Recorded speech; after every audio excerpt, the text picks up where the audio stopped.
This is one of those weird titles where you actually begin to wonder if they were made mostly to be easy fodder over on the other consoles for achievements, because they're not just very brief, but also so lacking in any personality of note.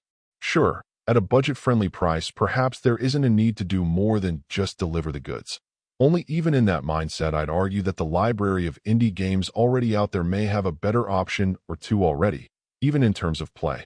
The idea here is that you're hacking into something that's somewhere, and apparently requires you to get through 64 levels of challenge before you succeed.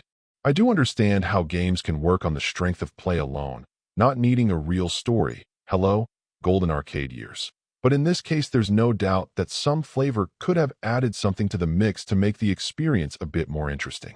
As it is, you'll just get thrown into the first screen, left to sort of figure out what you should be doing at all.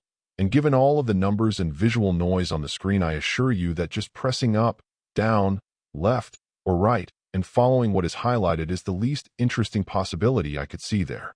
Things do get more complicated the further you go, with different systems detecting you're mucking around and instituting a variety of increasingly aggressive routines to try to stop you.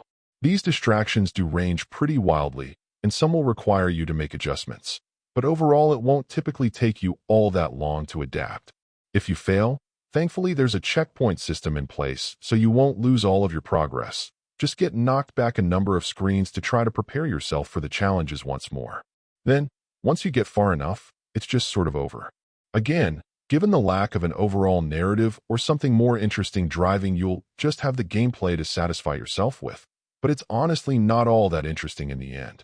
If you're looking for something that is somewhat in the same direction, on a budget, and offering simplicity, but some challenges, you may instead want to consider Not or its sequel, which are also simple, but will make you think much harder.